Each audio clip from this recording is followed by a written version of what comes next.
35ರ ಕಾಯಿದೆ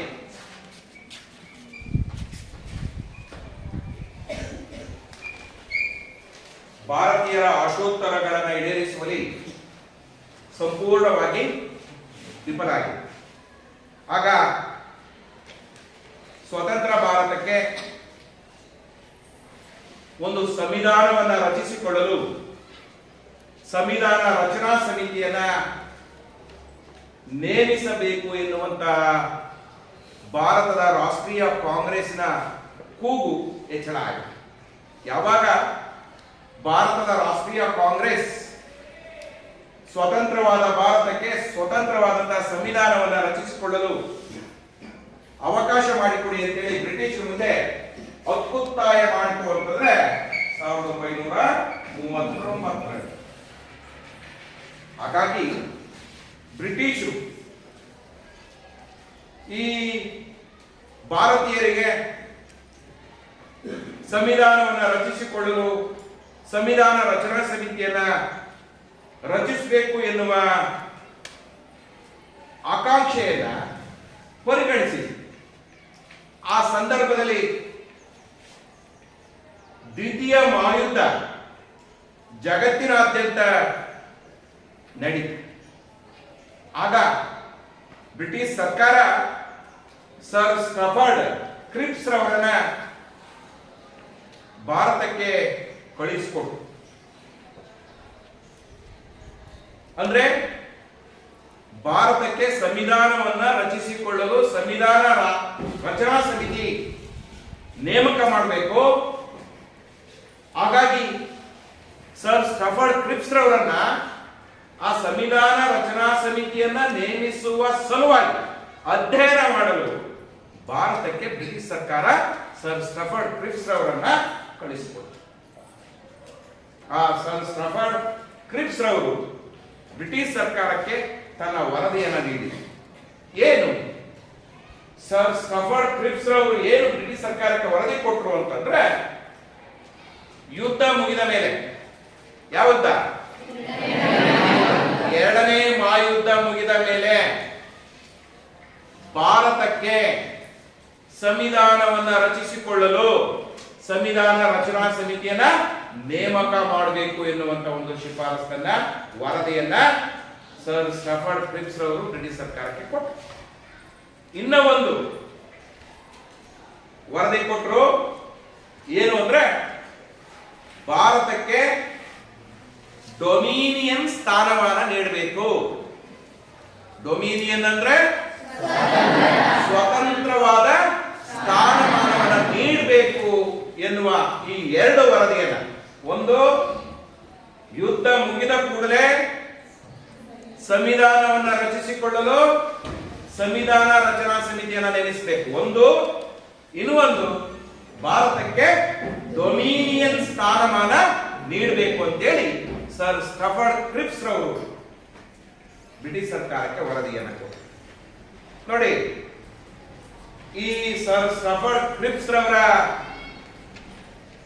ವರದಿಯನ್ನ, ಶಿಫಾರಸನ್ನ ನಾವು ಭಾರತದ ರಾಷ್ಟ್ರೀಯ ಕಾಂಗ್ರೆಸ್ ಮತ್ತು ಮುಸ್ಲಿಂ ಲೀಗ್ ಪಕ್ಷಗಳು ತಿರಸ್ಕಾರ ಮಾಡಿವೆ. ಯಾವಾಗ ಸರ್ ಸ್ಟಫರ್ಡ್ ಕ್ರಿಪ್ಸ್ ರವರ ವರದಿಯನ್ನ ಕಾಂಗ್ರೆಸ್ ಮತ್ತು ಮುಸ್ಲಿಂ ಲೀಗ್ ಪಕ್ಷಗಳು ತಿರಸ್ಕರಿಸಿದ್ವೋ, ಆಗ ಕ್ವಿಟ್ ಇಂಡಿಯಾ ಚಳುವಳಿ ಆರಂಭವಾಯಿತು. ಬ್ರಿಟಿಷರೇ ಭಾರತವನ್ನು ಬಿಟ್ಟು, ಇದರ ನಡುವೆ ಇಂಗ್ಲೆಂಡ್ ನಲ್ಲಿ ಏನಾಯ್ತು? ಚುನಾವಣೆಗಳು ಆರಂಭ ಆಯಿತು. ಆ ಚುನಾವಣೆಯಲ್ಲಿ ನಡೆದು ಲೇಬರ್ ಪಕ್ಷ ಬಹುಮತವನ್ನು ಪಡೆಯುವ ಮೂಲಕ ಅಧಿಕಾರಕ್ಕೆ ಬಂತು. ಚರ್ಚಿಲ್ ಪ್ರಧಾನಿಯಾಗಿದ್ರು ಚುನಾವಣೆಗಿಂತ ಮುಂಚೆ. ಚರ್ಚಿಲ್ ರವರ ಸ್ಥಾನದಲ್ಲಿ ಕ್ಲೈಮೆಟ್ ಅಟ್ಲಿ ಅವರು, ಲೇಬರ್ ಪಕ್ಷದ ನಾಯಕ ಕ್ಲೈಮೆಟ್ ಅಟ್ಲಿ ಅವರು ಪ್ರಧಾನಮಂತ್ರಿ ಆದರು. ನೋಡಿ, ಭಾರತದ ಸಮಸ್ಯೆಯನ್ನ ಲೇಬರ್ ಪಕ್ಷ ಪ್ರಾಮಾಣಿಕವಾಗಿ ಬಗೆಹರಿಸಲು ಪ್ರಯತ್ನವನ್ನ ಮಾಡಿತು. ಭಾರತದ ಬಿಕ್ಕಟ್ಟನ್ನ ಬಗೆಹರಿಸುವ ಸಲುವಾಗಿ, ಭಾರತದ ಬಿಕ್ಕಟ್ಟನ್ನ ಬಗೆಹರಿಸುವ ಸಲುವಾಗಿ ಲೇಬರ್ ಪಕ್ಷ ಏನ್ ಮಾಡ್ತು ಅಂದ್ರೆ 1946ರಲ್ಲಿ ಕ್ಯಾಬಿನೆಟ್ ಮಿಷನ್ ಪ್ಲಾನ್ ಅನ್ನ ಕಳಿಸಿಕೊಡು. 1946ರಲ್ಲಿ ಲೇಬರ್ ಪಕ್ಷ ಏನ್ ಮಾಡ್ತು? ಸಂವಿಧಾನವನ್ನ ರಚಿಸಿಕೊಳ್ಳಲು, ಸಂವಿಧಾನ ರಚನಾ ಸಮಿತಿಯನ್ನ ರಚಿಸಿಕೊಳ್ಳಲು ಈ 1946ರಲ್ಲಿ ಕ್ಯಾಬಿನೆಟ್ ಮಿಷನ್ ಪ್ಲಾನ್ ಅನ್ನ ಕಳಿಸಿಕೊಡು. ಆದ್ರೆ ಕ್ಯಾಬಿನೆಟ್ ಮಿಷನ್ ಪ್ಲಾನ್ ಅಖಂಡವಾದ ಭಾರತವನ್ನ ವಿಭಜಿಸಲು ಸಾಧ್ಯ ಇಲ್ಲ ಅಂತ ಹೇಳಿ ಭಾರತ ಮತ್ತು ಪಾಕಿಸ್ತಾನ ಅಂತೇಳಿ ವಿಭಜನೆ ಮಾಡಲಿಲ್ಲ.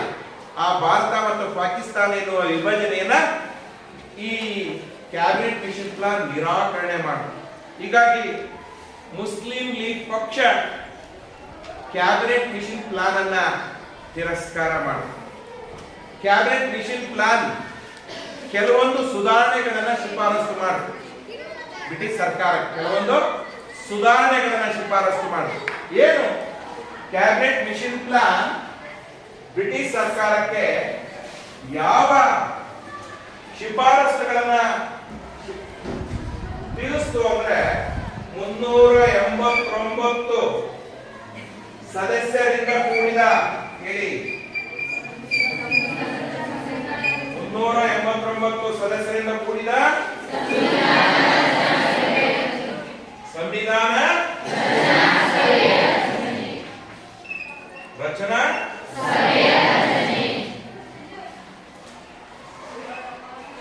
ಸಭೆಯ ರಚನೆ ಮಾಡಬೇಕು. 389 ಸದಸ್ಯರಿಂದ ಕೂಡಿದ ಸಂವಿಧಾನ ರಚನಾ ಸಮಿತಿಯನ್ನು ನೇಮಿಸಬೇಕು. ಇನ್ನ ಒಂದು ಎಲ್ಲಾ ರಾಜಕೀಯ ಪಕ್ಷಗಳೊಂದಿಗೆ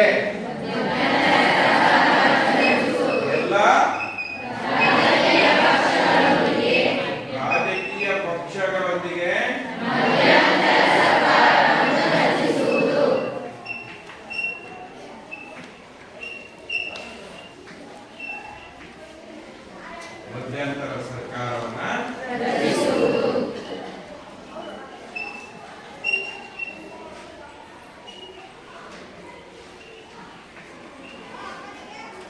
ಅರ್ಥ ಆಯ್ತಾ? ನೋಡಿ, ಒಂದು 389 ಸದಸ್ಯರಿಂದ ಕೂಡಿದ ಸಂವಿಧಾನ ರಚನಾ ಸಮಿತಿಯನ್ನ ರಚನೆ ಮಾಡಬೇಕು. ಇನ್ನ ಒಂದು ಎಲ್ಲಾ ರಾಜಕೀಯ ಪಕ್ಷಗಳಿಂದ ಕೂಡಿದ ಮಧ್ಯಂತರ ಸರ್ಕಾರವನ್ನ ರಚಿಸಬೇಕು. ಯಾವುದು? ಕ್ಯಾಬಿನೆಟ್ ಮಿಷನ್ ಪ್ಲಾನ್ ಕೊಡ್ತು. ಇನ್ನು ಒಂದು ಬ್ರಿಟಿಷ್ ಇಂಡಿಯಾ ಮತ್ತು ಭಾರತದ ರಾಜ್ಯಗಳೊಂದಿಗೆ ಭಾರತದ ವ್ಯವಸ್ಥೆಯನ್ನ ರಚಿಸುವುದು.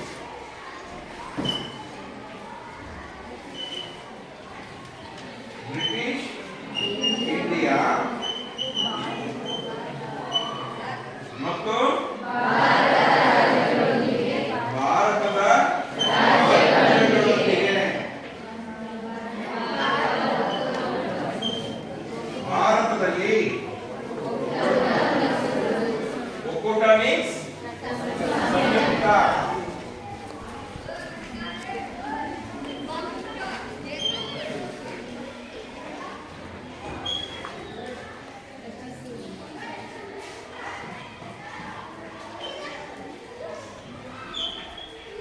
ರಚಿಸುವುದು.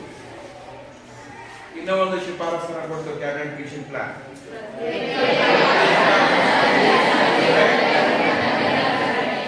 ಪ್ರತ್ಯೇಕ ಪಾಕಿಸ್ತಾನದ ರಚನೆ ಸಾಧ್ಯವಿಲ್ಲ.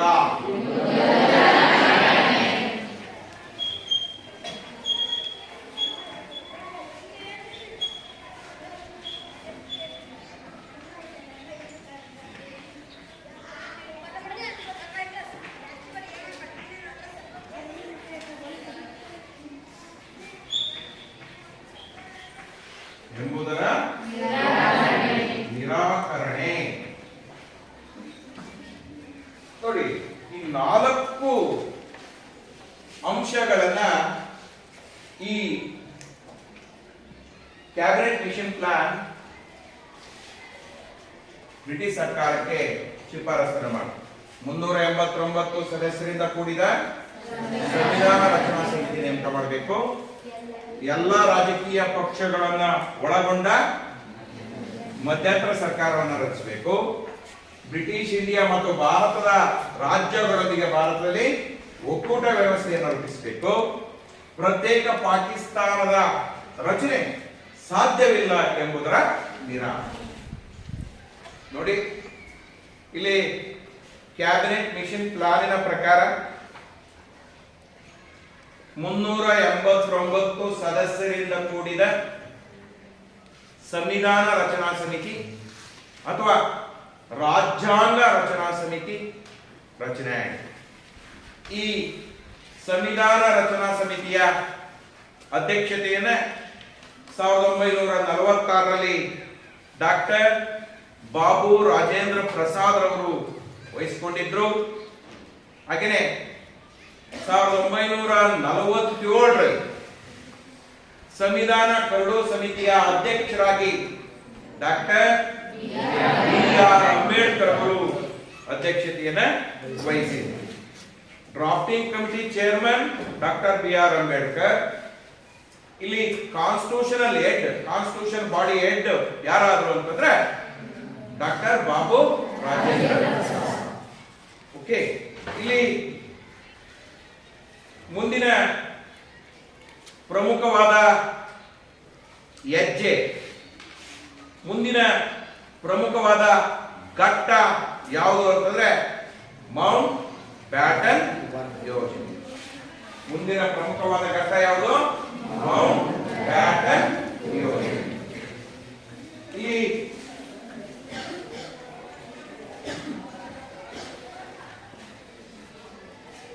ಮೌಂಟ್ ಬ್ಯಾಟನ್ ರವರನ್ನ ಯಾಕೆ ಭಾರತಕ್ಕೆ ಕಳಿಸಿಕೊಡಲಾಯಿತು ಬ್ರಿಟಿಷ್ ಸರ್ಕಾರ? ಭಾರತಕ್ಕೆ ಅಧಿಕಾರವನ್ನು ಹಸ್ತಾಂತರಿಸುವ ಸಲುವಾಗಿ, ಭಾರತಕ್ಕೆ ಅಧಿಕಾರವನ್ನು ಹಸ್ತಾಂತರಿಸುವ ಸಲುವಾಗಿ ಮೌಂಟ್ ಬ್ಯಾಟನ್ ರವರನ್ನ 1947ರಂದು ಲಾರ್ಡ್ ಮೌಂಟ್ ಬ್ಯಾಟನ್ ರವರನ್ನ 1947ರಂದು ತಮ್ಮ ನಿಯೋಗದೊಂದಿಗೆ ಭಾರತಕ್ಕೆ ಬಂದ್ರು. ಯಾಕೆ ಕಳಿಸ್ಕೊಟ್ಟಿದ್ರು? ಭಾರತಕ್ಕೆ ಅಧಿಕಾರವನ್ನು ಹಸ್ತಾಂತರಿಸುವ ಸಲುವಾಗಿ ಅವ್ರೇನ್ ಮಾಡಿದ್ರು? ಲಾರ್ಡ್ ಮೌಂಟ್ ಬ್ಯಾಟನ್ ತಮ್ಮ ನಿಯೋಗದೊಂದಿಗೆ 1947ರಲ್ಲಿ ಭಾರತಕ್ಕೆ ಬಂದರು. ದೇಶ ವಿಭಜನೆಯ ಆಧಾರದ ಮೇಲೆ, ದೇಶ ವಿಭಜನೆ ಹೇಗಾಯಿತು? ಭಾರತ ಮತ್ತು ಪಾಕಿಸ್ತಾನ. ದೇಶ ವಿಭಜನೆಯ ಆಧಾರದ ಮೇಲೆ ಕಾಂಗ್ರೆಸ್ ಮತ್ತು ಮುಸ್ಲಿಂ ಲೀಗ್ ಎರಡೂ ಪಕ್ಷಗಳ ನಡುವೆ ಒಂದು ಒಪ್ಪಂದವನ್ನ ಲಾರ್ಡ್ ಮೌಂಟ್ ಬ್ಯಾಟನ್ ರವರು ಏರ್ಪಡಿಸಿದರು. ಮುಸ್ಲಿಂ ಲೀಗ್ ಮತ್ತು ಕಾಂಗ್ರೆಸ್ ಪಕ್ಷದ ಎರಡೂ ಪಕ್ಷಗಳ ಒಪ್ಪಂದದೊಂದಿಗೆ ಲಾರ್ಡ್ ಮೌಂಟ್ ಬ್ಯಾಟನ್ ರವರು ಒಂದು ಒಪ್ಪಂದವನ್ನು ಏರ್ಪಡಿಸಿದರು. ದೇಶ ವಿಭಜನೆ ಮಾಡಿ ಅದರ ಆಧಾರದ ಮೇಲೆ ನಾವು ನಿಮಗೆ ಸ್ವಾತಂತ್ರ್ಯವನ್ನ ಹಸ್ತಾಂತರ ಮಾಡ್ತೇವೆ. ವಾಸ್ತವವಾಗಿ 1947ರ ಕಾಯ್ದೆ ಲಾರ್ಡ್ ಮೌಂಟ್ ಬ್ಯಾಟನ್ ರವರ ಯೋಜನೆಯ ವಿಸ್ತರಣೆಯಾಗಿದೆ. ಲಾರ್ಡ್ ಮೌಂಟ್ ಬ್ಯಾಟನ್ ರವರ ಯೋಜನೆಯ ವಿಸ್ತರಣೆ ಅಂತೇಳಿ ನಾವು ಕರಿಬೇಕಾಗುತ್ತೆ. 1947ರ ಭಾರತದ ಸ್ವಾತಂತ್ರ್ಯ ಕಾಯ್ದೆ ಯಾಕೆ ಬ್ರಿಟಿಷರು ಸ್ವಾತಂತ್ರ್ಯವನ್ನ ಭಾರತೀಯರಿಗೆ ಹಸ್ತಾಂತರಿಸುವುದಕ್ಕಿಂತ ಮುಂಚೆ 1909ರಲ್ಲಿ ಒಂದು ಕಾಯ್ದೆಯನ್ನ ಜಾರಿಗೆ ತಂದರು. ಆ 9ರ ಕಾಯ್ದೆ ವಿಫಲ ಆದಾಗ 1919ರಲ್ಲಿ ಒಂದು ಕಾಯ್ದೆಯನ್ನ ಜಾರಿಗೆ ತಂದರು. ಅದು ಕೂಡ 1919ರ ಕಾಯ್ದೆ ಭಾರತೀಯರ ಆಶೋತ್ತರಗಳನ್ನು ಈಡೇರಿಸುವಲ್ಲಿ ವಿಫಲ ಆದಾಗ 1935ರಲ್ಲಿ ಭಾರತ ಸರ್ಕಾರದ ಕಾಯ್ದೆಯನ್ನು ಜಾರಿಗೆ ತಂದರು. ಆ ಭಾರತ ಸರ್ಕಾರದ ಕಾಯ್ದೆಯು ಸಂಪೂರ್ಣವಾಗಿ ವಿಫಲ ಆದಾಗ 1947ರಲ್ಲಿ 1947ರ ಭಾರತದ ಸ್ವಾತಂತ್ರ್ಯ ಕಾಯ್ದೆ ಎನ್ನುವಂತ ಒಂದು ಕಾಯ್ದೆಯನ್ನ ಜಾರಿಗೆ ತಂದರು. ನಮಗೆಲ್ಲರಿಗೂ ಗೊತ್ತಿದೆ 1946ರಲ್ಲಿ ಭಾರತಕ್ಕೆ ಬ್ರಿಟಿಷ್ ಸರ್ಕಾರ ಕ್ಯಾಬಿನೆಟ್ ಮಿಷನ್ ಪ್ಲಾನ್ ಅನ್ನ ಕಳಿಸಿಕೊಳ್ತು. ಆ ಕ್ಯಾಬಿನೆಟ್ ಮಿಷನ್ ಪ್ಲಾನ್ ಪ್ರಕಾರ 389 ಸದಸ್ಯರಿಂದ ಕೂಡಿದ ಸಂವಿಧಾನ ರಚನಾ ಸಮಿತಿ ರಚನೆಯಾಗಿದೆ. ಹಾಗೆಯೇ ಎಲ್ಲಾ ಸರ್ಕಾರಗಳಿಂದ ಎಲ್ಲಾ ಪಕ್ಷಗಳನ್ನ ಒಳಗೊಂಡ ಮಧ್ಯಂತರ ಸರ್ಕಾರ ರಚನೆ ಆಗಬೇಕು ಅಂತೇಳಿ ಶಿಫಾರಸು ಮಾಡ್ತು. ಹಾಗೆಯೇ ಮತ್ತೆ ಅವು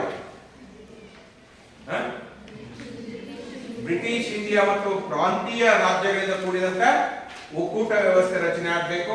ಮತ್ತೊಂದು ಪ್ರತ್ಯೇಕ ಪಾಕಿಸ್ತಾನದ ರಚನೆ ಸಾಧ್ಯ ಇಲ್ಲ ಎನ್ನುವಂಥದ್ದು ನಿರಾಕರಣೆ.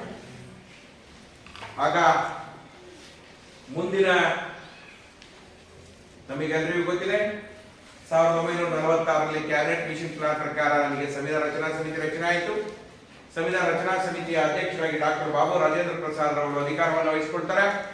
ಕರಡು ಸಮಿತಿಯ ಅಧ್ಯಕ್ಷರಾಗಿ ಡಾಕ್ಟರ್ ಬಿ.ಆರ್. ಅಂಬೇಡ್ಕರ್ ಅವರು 1947ರಲ್ಲಿ ಅಧಿಕಾರವನ್ನು ವಹಿಸಿಕೊಳ್ತಾರೆ. ಮುಂದಿನ ಮಹತ್ವವಾದ ಹೆಜ್ಜೆ ಯಾವುದು? ಲಾರ್ಡ್ ಮೌಂಟ್ ಬ್ಯಾಟನ್ ರವರ ಯೋಜನೆ. ಲಾರ್ಡ್ ಮೌಂಟ್ ಬ್ಯಾಟನ್ ರವರನ್ನ ಬ್ರಿಟಿಷ್ ಸರ್ಕಾರ ಅವರ ಒಂದು ನಿಯೋಗವನ್ನ ಏಕೆ ಭಾರತಕ್ಕೆ ಕಳಿಸಿಕೊಡ್ತು ಅಂದ್ರೆ ಭಾರತೀಯರಿಗೆ ಅಧಿಕಾರವನ್ನು ಹಸ್ತಾಂತರಿಸುವ ಸಲುವಾಗಿ ಲಾರ್ಡ್ ಮೌಂಟ್ ಬ್ಯಾಟನ್ ರವರ ಯೋಜನೆಯನ್ನ ಒಂದು ನಿಯೋಗವನ್ನ 1947ರಲ್ಲಿ ಕಳಿಸಿಕೊಡ್ತು. ನಮ್ಮ 1947ರ ಸ್ವತಂತ್ರ ಕಾಯ್ದೆಯ ಮುಖ್ಯಾಂಶಗಳು ಯಾವುದು ಅಂತಂದ್ರೆ ನಮಗೆಲ್ಲರಿಗೂ ಗೊತ್ತಿದೆ. ಆಗಸ್ಟ್ 15 ಅಥವಾ 15 ಆಗಸ್ಟ್ 1947ರಂದು 2 ಸ್ವತಂತ್ರ ರಾಜ್ಯಗಳನ್ನಾಗಿ ಸ್ಥಾಪಿಸಲು ಅವಕಾಶ ಮಾಡಿಕೊಡ್ತಾರೆ. 2 ಸ್ವತಂತ್ರ ರಾಜ್ಯಗಳು ಯಾವುದು? ಭಾರತ ಮತ್ತು ಪಾಕಿಸ್ತಾನ ಎನ್ನುವ 2 ಸ್ವತಂತ್ರ ರಾಜ್ಯಗಳ ಅಸ್ತಿತ್ವಕ್ಕೆ 47ರ ಕಾಯ್ದೆ ಅವಕಾಶವನ್ನ ಮಾಡಿಕೊಡ್ತು. ಇನ್ನ ಒಂದು 1947ರ ಕಾಯ್ದೆಯ ಮುಖ್ಯಾಂಶ ಏನು ಅಂದ್ರೆ ಸಿಂಧ್, ಬಲೂಚಿಸ್ತಾನ್, ಪಶ್ಚಿಮ ಪಂಜಾಬ್, ಪೂರ್ವ ಬಂಗಾಳ, ವಾಯುವ್ಯ ಗಡಿ ಪ್ರಾಂತ್ಯಗಳು, ಅಸ್ಸಾಂನ ಸಿಲ್ವರ್ಟ್ ಪ್ರದೇಶಗಳು ಇವುಗಳನ್ನು ಬಿಟ್ಟು ಉಳಿದ ಎಲ್ಲ ಬ್ರಿಟಿಷ್ ಇಂಡಿಯಾದ ಪ್ರಾಂತ್ಯಗಳು ಯಾವ್ಯಾವ ಬಿಟ್ಟು ಸಿಂಧ್, ಬಲೂಚಿಸ್ತಾನ್, ಪಶ್ಚಿಮ ಪಂಜಾಬ್, ಪೂರ್ವ ಬಂಗಾಳ, ವಾಯುವ್ಯ ಗಡಿ ಪ್ರಾಂತ್ಯಗಳು ಮತ್ತು ಅಸ್ಸಾಂನ ಸಿಲ್ವರ್ಟ್ ಪ್ರದೇಶಗಳನ್ನು ಬಿಟ್ಟು ಉಳಿದ ಎಲ್ಲ ಬ್ರಿಟಿಷ್ ಇಂಡಿಯಾದ ಪ್ರಾಂತ್ಯಗಳು ಭಾರತದ ವ್ಯಾಪ್ತಿಗೆ ಬಂದವು. ಇಲ್ಲಿ ಇನ್ನು ಒಂದು 1947ರ ಕಾಯ್ದೆಯ ಮುಖ್ಯಾಂಶ ಏನು ಅಂದ್ರೆ ಗಡಿಗಳನ್ನ, ಯಾವ ಗಡಿಗಳನ್ನ? 2 ಸ್ವತಂತ್ರ ರಾಜ್ಯಗಳಾಗಿ ಬಂದವಲ್ಲ ಪಾಕಿಸ್ತಾನ, ಭಾರತ್. ಆ ಭಾರತ ಮತ್ತು ಪಾಕಿಸ್ತಾನದ ಗಡಿಗಳನ್ನ ಗುರುತಿಸಲು ಬೌಂಡರಿ ಕಮಿಷನ್ ಅನ್ನ ನೇಮಕ ಮಾಡಲಾಯಿತು. ಭಾರತ ಮತ್ತು ಪಾಕಿಸ್ತಾನದ 2 ದೇಶಗಳ ಗಡಿ ಪ್ರದೇಶಗಳನ್ನ ಗುರುತಿಸಲು ಬೌಂಡರಿ ಕಮಿಷನ್ ಎನ್ನುವಂಥದ್ದು ನೇಮಕ ಮಾಡಲಾಯಿತು. ಯಾರ ಅಧ್ಯಕ್ಷತೆಯಲ್ಲಿ ಅಂದ್ರೆ ಸರ್ ಸಿರಿಲ್ ರಾಡ್ಕ್ಲಿಫ್. ಸರ್ ಸಿರಿಲ್ ರಾಡ್ಕ್ಲಿಫ್ ರವರ ಅಧ್ಯಕ್ಷತೆಯಲ್ಲಿ ಬೌಂಡರಿ ಕಮಿಷನ್ ಅನ್ನು ನೇಮಕ ಮಾಡಲಾಯಿತು. ಇನ್ನ ಒಂದು ಭಾರತದ ರಾಜ್ಯಗಳ ಮೇಲೆ ಚಕ್ರವರ್ತಿ ಅಧಿಪತ್ಯ ಕೊನೆಗಳು. ಭಾರತದ ರಾಜ್ಯಗಳ ಮೇಲೆ ಚಕ್ರವರ್ತಿ ಅಧಿಪತ್ಯ ಕೊನೆಗಟ್ಟು ಎಲ್ಲಿಗೆ? ಯಾವಾಗ? ಆಗಸ್ಟ್ 15, 1947ಕ್ಕೆ ಭಾರತದ ರಾಜ್ಯಗಳ ಮೇಲೆ ಇದ್ದಂತ ಚಕ್ರವರ್ತಿಯವರ ಅಧಿಕಾರ ಅಂತ್ಯ ಆಯಿತು. ಗವರ್ನರ್ ಜನರಲ್ ಮತ್ತು ಪ್ರಾಂತೀಯ ಗವರ್ನರ್ಗಳು ಕೇವಲ ಸಂವಿಧಾನಾತ್ಮಕ ಮುಖ್ಯಸ್ಥರಾಗಿದ್ದರು. ಜಸ್ಟ್ ಕಾನ್ಸ್ಟಿಟ್ಯೂಷನಲ್ ಹೆಡ್ ಮಾತ್ರ ಆಗಿದ್ರು. ಯಾರು? ಗವರ್ನರ್ ಜನರಲ್ ಮತ್ತು ಪ್ರಾಂತೀಯ ಗವರ್ನರ್ಗಳು ಸಂವಿಧಾನಾತ್ಮಕ ಮುಖ್ಯಸ್ಥರಾಗಿದ್ರು. ಅವ್ರಿಗೆ ಯಾವುದೇ ಈ ನೈಜ ಅಧಿಕಾರಗಳು ಇರಲಿಲ್ಲ, ನಾಮ ಮಾತ್ರ ಅಧಿಕಾರಗಳು. ಇನ್ನ ಒಂದು ಗವರ್ನರ್ ಜನರಲ್ ರವರಿಗೆ ಶಾಸನವನ್ನು ರೂಪಿಸುವ ಅಧಿಕಾರ ಇರಲಿಲ್ಲ. ಗವರ್ನರ್, ನಾನು ಮೊದಲೇ ಹೇಳಿದೆ, ಗವರ್ನರ್ ಜನರಲ್ ಮತ್ತು ಪ್ರಾಂತೀಯ ಗವರ್ನರ್ಗಳಿಗೆ ಅವರುಗಳು ಕೇವಲ ಸಂವಿಧಾನಾತ್ಮಕ ಮುಖ್ಯಸ್ಥರೇ ಹೊರತು ಸರ್ಕಾರದ ಮುಖ್ಯಸ್ಥರು ಅಲ್ಲ. ಅವ್ರಿಗೆ ಯಾವುದೇ ರೀತಿಯ ಶಾಸನ ರೂಪಿಸುವ ವಿಶೇಷ ಅಧಿಕಾರಗಳು ಗವರ್ನರ್ ಜನರಲ್ ರವರಿಗೆ ಇರೋದಿಲ್ಲ. ಓಕೆ. ಇನ್ನ ಒಂದು ಸೆಕ್ರೆಟರಿ ಆಫ್ ಸ್ಟೇಟ್ ಫಾರ್ ಹುದ್ದೆ ನಮಗೆ ಗೊತ್ತಿದೆ. 1935 ಕಾಯ್ದೆ ಏನ್ ಹೇಳ್ತು? ಸೆಕ್ರೆಟರಿ ಆಫ್ ಸ್ಟೇಟ್ ಫಾರ್ ಹುದ್ದೆಗಳು ಎಷ್ಟಿದ್ವು? 6 ಇದ್ವು. ಆ ಸೆಕ್ರೆಟರಿ ಸ್ಟೇಟ್ ಫಾರ್ ಹುದ್ದೆ 6ರಲ್ಲಿ 3 ಸ್ಥಾನಗಳನ್ನ ಭಾರತೀಯರಿಗೆ ಕೊಡಬೇಕು ಅಂತ ಹೇಳಿ 35 ಕಾಯ್ದೆ ಶಿಫಾರಸು ಮಾಡಿತ್ತು. ಆದ್ರೆ ಸೆಕ್ರೆಟರಿ ಆಫ್ ಸ್ಟೇಟ್ ಫಾರ್ ಹುದ್ದೆಯನ್ನ 1947 ಕಾಯ್ದೆ ಏನ್ ಮಾಡ್ತು? ರದ್ದುಪಡಿಸಿತು. ಇನ್ನ ಒಂದು 1947 ಆಗಸ್ಟ್ 15ರಿಂದ ಬ್ರಿಟಿಷ್ ಚಕ್ರಾಧಿಪತ್ಯದ ಸರ್ಕಾರ ಭಾರತದ ಯಾವುದೇ ಅಧಿಕಾರ ಮತ್ತು ಜವಾಬ್ದಾರಿಯನ್ನ ಹೊಂದಿರುವುದಿಲ್ಲ. ಆಗಸ್ಟ್ 15, 1947ಕ್ಕೆ ಬ್ರಿಟಿಷ್ ಚಕ್ರಾಧಿಪತ್ಯದ ಸಾಮ್ರಾಜ್ಯದ ಆಳ್ವಿಕೆ ಅಂತ್ಯ ಆಯಿತು. ಇಲ್ಲಿ ಮತ್ತೊಂದು 1947 ಆಗಸ್ಟ್ ಈ 15ರ ಕಾಯ್ದೆ ಅಥವಾ ಸ್ವತಂತ್ರ ಕಾಯ್ದೆ ಮುಖ್ಯಾಂಶ ಅಂದ್ರೆ 1947 ಆಗಸ್ಟ್ 15ರಿಂದ ಸಂವಿಧಾನ ರಚನಾ ಸಮಿತಿಯು, ನಮ್ಮ ರಾಜ್ಯಾಂಗ ರಚನಾ ಸಮಿತಿ, ಸಂವಿಧಾನ ರಚನಾ ಸಮಿತಿಯು ಸಂಪೂರ್ಣವಾದ ಸಾರ್ವಭೌಮ ಅಧಿಕಾರವನ್ನ ಹೊಂದಿತ್ತು. ಇಲ್ಲಿ ಈ ಸಂವಿಧಾನ ರಚನಾ ಸಮಿತಿ ಕಾರ್ಯ ಏನಾಗಿತ್ತು ಅಂದ್ರೆ ಭಾರತಕ್ಕೆ ಸಮರ್ಥವಾದ, ಬಲಿಷ್ಠವಾದ, ಸ್ವತಂತ್ರವಾದ ಸಂವಿಧಾನವನ್ನು ರಚಿಸುವ ಸಂಪೂರ್ಣವಾದ ಅಧಿಕಾರವನ್ನ 1947 ಆಗಸ್ಟ್ 15ರಿಂದ ಸಂವಿಧಾನ ರಚನಾ ಸಮಿತಿಯು ಅಧಿಕಾರವನ್ನ ಪಡೆದುಕೊಳ್ಳುವುದು, ಸಂಪೂರ್ಣವಾದ ಸಾರ್ವಭೌಮ ಅಧಿಕಾರವನ್ನ ಪಡೆದುಕೊಳ್ಳುವುದು. ಸಂವಿಧಾನವನ್ನು ರಚಿಸುವ ಸಂಪೂರ್ಣ ಜವಾಬ್ದಾರಿಯನ್ನ ಪಡೆದುಕೊಂಡಿದೆ. ಅರ್ಥ ಆಗಿದೆಯಲ್ಲ? ಸರ್ಕಾರ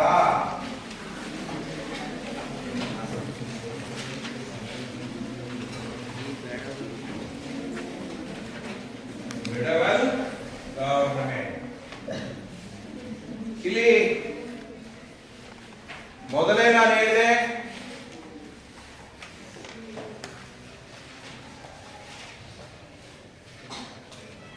ಎಲ್ಲ ಪಕ್ಷಗಳಿಂದ ಕೂಡಿದ ಮಧ್ಯಂತರ ಸರ್ಕಾರ ರಚನೆ ಆಗಬೇಕು ಅಂತೇಳಿ ಕ್ಯಾಬಿನೆಟ್ ಮಿಷನ್ ಪ್ಲಾನ್ ಬ್ರಿಟಿಷ್ ಸರ್ಕಾರಕ್ಕೆ ವರದಿಯನ್ನು ಸಲ್ಲಿಸಿದೆ. ಅದೇ ಪ್ರಕಾರ ನಮ್ಮಲ್ಲಿ ಮಧ್ಯಂತರ ಸರ್ಕಾರ ಜಾರಿಗೆ ಬಂದಿದೆ.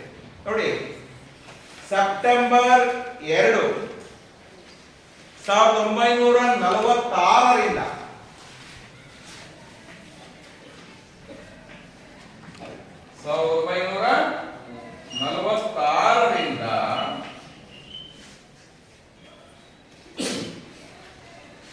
ಆಗಸ್ಟ್ 15, 1947ರವರೆಗೆ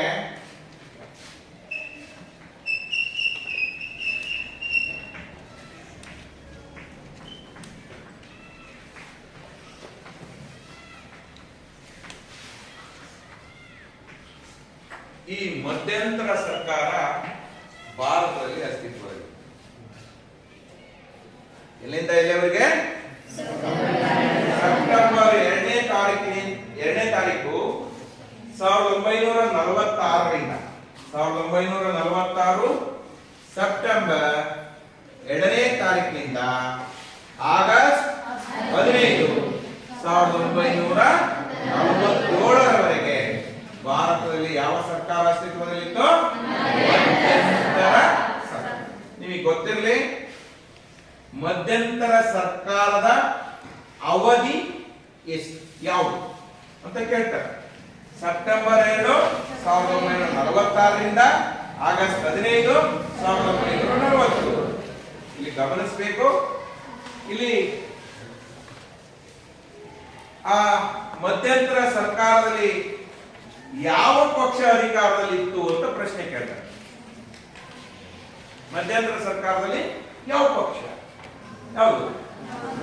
ಭಾರತದಲ್ಲಿರುವ ಎಲ್ಲಾ ಪಕ್ಷಗಳು ಒಂದುಗೂಡಿ ಮಧ್ಯಂತರ ಸರ್ಕಾರವನ್ನ ರಚನೆ ಮಾಡಿದೆ ಅಲ್ವಾ? ಇಲ್ಲಿ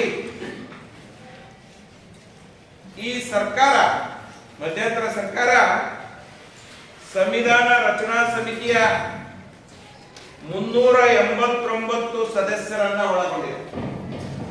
ಮಧ್ಯಂತರ ಸರ್ಕಾರ ಎಷ್ಟು ಸದಸ್ಯರನ್ನ ಹೊಂದಿದೆ? ಸಂವಿಧಾನ ರಚನಾ ಸಮಿತಿಯ 389 ಸದಸ್ಯರುಗಳಿಂದ ನಡೀತಾರೆ.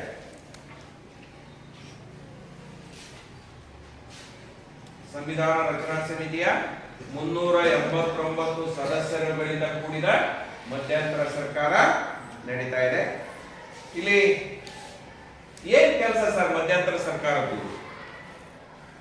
ಭಾರತ ಮತ್ತು ಪಾಕಿಸ್ತಾನ ವಿಭಜನೆಗೆ ಸಂಬಂಧಿಸಿದಂತೆ ಕಾರ್ಯನಿರ್ವಹಿಸಿದೆ.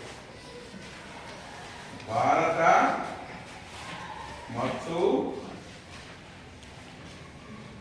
ಪಾಕಿಸ್ತಾನಗಳ ವಿಭಜನೆಗೆ ಸಂಬಂಧಿಸಿದಂತೆ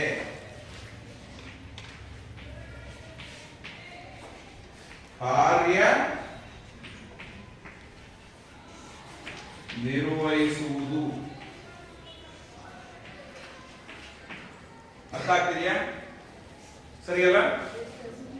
ಯಾವಾಗ ಮಧ್ಯಂತರ ಸರ್ಕಾರ ರಚನೆ ಆಯ್ತಿದೆ? ಸೆಪ್ಟೆಂಬರ್ 2 1946ರಿಂದ ಎಲ್ಲಿಯವರೆಗೆ? ಆಗಸ್ಟ್ 15 1947ರವರೆಗೆ ಮಧ್ಯಂತರ ಸರ್ಕಾರ ಭಾರತದಲ್ಲಿ ಅಸ್ತಿತ್ವದಲ್ಲಿತ್ತು. ಇದು ಎಲ್ಲಾ ಪಕ್ಷಗಳಿಂದ ಕೂಡಿದ ಮಧ್ಯಂತರ ಸರ್ಕಾರ. ಎಷ್ಟು ಸದಸ್ಯರು? ಸಂವಿಧಾನ ರಚನಾ ಸಮಿತಿಯ 389 ಸದಸ್ಯರನ್ನ ಒಳಗೊಂಡ ಮಧ್ಯಂತರ ಸರ್ಕಾರ ರಚನೆಯಾಗಿತ್ತು. ಏನ್ ಜವಾಬ್ದಾರಿ ಮಧ್ಯಂತರ ಸರ್ಕಾರದ್ದು? ಭಾರತ ಮತ್ತು ಪಾಕಿಸ್ತಾನಗಳ ವಿಭಜನೆಗೆ ಸಂಬಂಧಿಸಿದಂತೆ ಕಾರ್ಯವನ್ನ ನಿರ್ವಹಿಸುವುದು. ನೋಡಿ, ಅದರ ಜೊತೆಗೆ ಸಾಮಾನ್ಯ ಶಾಸನಗಳನ್ನು ರಚಿಸುವ ಜವಾಬ್ದಾರಿಯನ್ನು ಹೊಂದಿದೆ. ಭಾರತ ಮತ್ತು ಪಾಕಿಸ್ತಾನಗಳ ವಿಭಜನೆಗೆ ಸಂಬಂಧಿಸಿ ಕಾರ್ಯನಿರ್ವಹಿಸುವ ಜೊತೆಗೆ ಸಾಮಾನ್ಯ ಶಾಸನಗಳನ್ನು ರಚಿಸುವ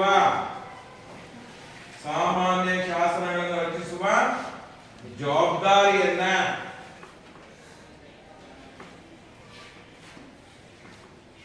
ಹೊಂದಿತ್ತು.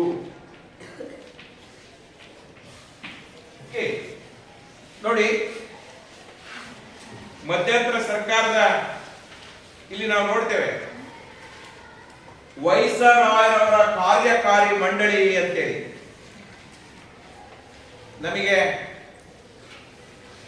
ಹೊಸ ರಾಜ್ಯಕ್ಕೆ ಭಾರತ ಸ್ವತಂತ್ರವಾದ ಒಂದು ಹೊಸ ರಾಜ್ಯ ಯಾವಾಗ ಆಯ್ತು? ಆಗಸ್ಟ್ 15, 1947. ಹೊಸ ರಾಜ್ಯಕ್ಕೆ ಸಂವಿಧಾನವನ್ನ ರಚಿಸುವ ಅಧಿಕಾರ ಸಂವಿಧಾನ ರಚನಾ ಸಮಿತಿ, ಅದು ಪರಮೋಚ್ಚ ಅಂಗವಾಗಿ ಮಧ್ಯಂತರ ಸರ್ಕಾರ ಸಂವಿಧಾನ ರಚನಾ ಸಮಿತಿ ಶಾಸಕಾಂಗವಾಗಿ. ಅದು ಶಾಸಕಾಂಗವಾಗಿ ಮಧ್ಯಂತರ ಸರ್ಕಾರದಲ್ಲಿ ಸಂವಿಧಾನ ರಚನಾ ಸಮಿತಿ ಕಾರ್ಯವನ್ನು ನಿರ್ವಹಿಸ್ತಾ ಇತ್ತು. ಈ ಸಂವಿಧಾನ ರಚನೆಗೆ ಸಂಬಂಧಿಸಿದಂತೆ ಸಾಮಾನ್ಯ ಶಾಸನಗಳನ್ನು ರಚಿಸುವುದಕ್ಕೆ ಸಂಬಂಧಿಸಿದಂತೆ ಸಂವಿಧಾನ ರಚನಾ ಸಮಿತಿಯು ಮಧ್ಯಂತರ ಸರ್ಕಾರದಲ್ಲಿ ಕಾರ್ಯನಿರ್ವಹಿಸ್ತಾ ಇತ್ತು. ಕಾರ್ಯಾಂಗವಾಗಿ ಯಾವ ಕಾರ್ಯನಿರ್ವಹಿಸ್ತಾ ಇತ್ತು? ಶಾಸಕಾಂಗವಾಗಿ ಸಂವಿಧಾನ ರಚನಾ ಸಮಿತಿ ಕಾರ್ಯನಿರ್ವಹಿಸ್ತಾ ಇತ್ತು. ಸಂವಿಧಾನವನ್ನು ರಚನೆ ಮಾಡೋದ್ರ ಜೊತೆಗೆ ಸಾಮಾನ್ಯ ಶಾಸನಗಳನ್ನು ರಚಿಸುವ ಕಾರ್ಯವನ್ನು ಮಾಡ್ತಾ ಇತ್ತು. ಬಟ್ ಕಾರ್ಯಾಂಗವಾಗಿ ಯಾವ ಕೆಲಸವನ್ನು ಮಾಡ್ತಾ ಇತ್ತು ಅಂತಂದ್ರೆ ವೈಸರಾಯರವರ ಕಾರ್ಯಕಾರಿ ಮಂಡಳಿ ಎನ್ನುವಂಥದ್ದು. ವೈಸರಾಯರವರ ಕಾರ್ಯಕಾರಿ ಮಂಡಳಿ ನೋಡಿ, ಮಂತ್ರಿ ಮಂಡಲವಾಗಿ ಇಟ್ ಮೀನ್ಸ್ ಕಾರ್ಯಾಂಗವಾಗಿ ವೈಸರಾಯರವರ ಕಾರ್ಯಕಾರಿ ಮಂಡಳಿ ಕಾರ್ಯನಿರ್ವಹಿಸ್ತಾ ಇತ್ತು. ಇದು ಮಧ್ಯಂತರ ಸರ್ಕಾರದ ಕಾರ್ಯಾಂಗವಾಗಿ ಕಾರ್ಯವನ್ನು ನಿರ್ವಹಿಸ್ತಾ ಇತ್ತು. ಮಂತ್ರಿ ಮಂಡಲದ ಉಪಾಧ್ಯಕ್ಷರಾಗಿದ್ದಂತ ಪಂಡಿತ್ ಜವಾಹರ್ಲಾಲ್ ನೆಹರೂರವರು ಮಧ್ಯಂತರ ಸರ್ಕಾರದಲ್ಲಿ ಪ್ರಧಾನಮಂತ್ರಿಯಾಗಿದ್ದರು. ಮಧ್ಯಂತರ ಸರ್ಕಾರದಲ್ಲಿ ಪ್ರಧಾನಮಂತ್ರಿಯಾಗಿ ಕಾರ್ಯನಿರ್ವಹಿಸಿದವರು ಯಾರು? ಪಂಡಿತ್ ಜವಾಹರ್ಲಾಲ್ ನೆಹರೂರವರು. ಪಂಡಿತ್ ಜವಾಹರ್ಲಾಲ್ ನೆಹರೂರವರು ಮಧ್ಯಂತರ ಸರ್ಕಾರದಲ್ಲಿ ಕಾರ್ಯವನ್ನು ನಿರ್ವಹಿಸಿದ್ದಾರೆ. ಮಂತ್ರಿ ಮಂಡಲದಲ್ಲಿ ಇತರೆ ಪ್ರಮುಖರಂದ್ರೆ ಸರ್ದಾರ್ ವಲ್ಲಭಾಯ್ ಪಟೇಲ್ ಉಪ ಪ್ರಧಾನಿಯಾಗಿದ್ರು. ಮಂತ್ರಿ ಮಂಡಲದಲ್ಲಿ ಸರ್ದಾರ್ ವಲ್ಲಭಾಯ್ ಪಟೇಲ್ ಏನಾಗಿದ್ರು? ಉಪ ಪ್ರಧಾನಮಂತ್ರಿ ಮತ್ತು ಗೃಹ ಸಚಿವರಾಗಿದ್ರು. ಡಾಕ್ಟರ್ BR ಅಂಬೇಡ್ಕರ್ ಅವರು ಕಾನೂನು ಮಂತ್ರಿಯಾಗಿದ್ರು. ಮೌಲಾನಾ ಅಬ್ದುಲ್ ಕಲಾಂ ಆಜಾದ್ ಅವರು ಶಿಕ್ಷಣ ಮಂತ್ರಿಯಾಗಿದ್ರು. ಹಾಗೇನೆ ದೇಶ್ಮುಖ್ ಆಹಾರ ಮತ್ತು ಕೃಷಿ ಸಚಿವರಾಗಿದ್ರು. ಇಷ್ಟು ನೋಡಿ, ಇಲ್ಲಿ 1947ರಿಂದ ವರೆಗೆ 1947 ಆಗಸ್ಟ್ 15ರವರೆಗೂ ಬ್ರಿಟಿಷ್ ಪ್ರಾಂತ್ಯದಲ್ಲಿದ್ರೂ ಕೂಡ ನಾವು ಬ್ರಿಟಿಷರ ಸಾಮ್ರಾಜ್ಯಶಾಹಿ ನೀತಿಗೆ ಒಳಗಾಗಿದ್ರು ಕೂಡ, ಬ್ರಿಟಿಷರ ಆಧಿಪತ್ಯಕ್ಕೆ ಒಳಗಾಗಿದ್ರು ಕೂಡ ಮಧ್ಯಂತರ ಸರ್ಕಾರ ಅಮೆರಿಕ ಸಂಯುಕ್ತ ಸಂಸ್ಥಾನದೊಂದಿಗೆ ಒಂದು ಒಪ್ಪಂದವನ್ನ, ಒಡನಾಟವನ್ನ, ಸಂಬಂಧವನ್ನ ಹೊಂದಿತ್ತು. ರಾಜತಾಂತ್ರಿಕವಾದ ಸಂಬಂಧವನ್ನ ಹೊಂದಿತ್ತು. ಸ್ವತಂತ್ರ ಭಾರತ ಅಂದ್ರೆ ಸ್ವಾತಂತ್ರ್ಯಗೊಂಡ ಮೇಲೆ 1949 ನವೆಂಬರ್ 26ನೇ ತಾರೀಕು ನಮ್ಮ ಸಂವಿಧಾನವನ್ನು ನಾವೇನ್ ಮಾಡ್ಕೊಂಡ್ವಿ? ಅಂಗೀಕಾರ ಮಾಡ್ಕೊಂಡ್ವಿ, ಸ್ವೀಕಾರ ಮಾಡ್ಕೊಂಡ್ವಿ. ಆದ್ರೆ ನಮ್ಮ ಸಂವಿಧಾನವನ್ನು ಜಾರಿ ಮಾಡಿಕೊಂಡಿದ್ದು 1950 ಜನವರಿ 26ರಂದು. ಆ ಜನವರಿ 26ರ ನಂತರ ನಾವು ಒಂದು ಸಾರ್ವಭೌಮ ಸಮಾಜವಾದಿ ಜಾತ್ಯತೀತ ಪ್ರಜಾಸತ್ತಾತ್ಮಕ ಗಣರಾಜ್ಯ ಅಂತೇಳಿ ನಮ್ಮ ಪ್ರಸ್ತಾವನೆಯಲ್ಲಿ ಉಲ್ಲೇಖ ಮಾಡಿದ್ದೇವೆ. ಯಾವಾಗ ನಮ್ಮ ಸಂವಿಧಾನ ಜಾರಿಯಾಯಿತು 1950 ಜನವರಿ 26ರಂದು, ಆ ಸಂವಿಧಾನದ ನೀತಿ ನಿಯಮಗಳಿಗೆ ಅನುಗುಣವಾಗಿ, ನಮ್ಮ ಸಂವಿಧಾನದ ಆಕಾಂಕ್ಷೆಗಳಿಗೆ ಅನುಗುಣವಾಗಿ ನಮ್ಮ ಭಾರತದಲ್ಲಿ ಪ್ರಥಮ ಸಾರ್ವತ್ರಿಕ ಚುನಾವಣೆಗಳು ನಡೆದಿದ್ದಾವೆ. ಓಕೆ, ಇಷ್ಟು ಅರ್ಥ ಆಗಿದೆ ಅಂತ ನಾನು ಅಂದ್ಕೊಂಡಿದ್ದೇನೆ.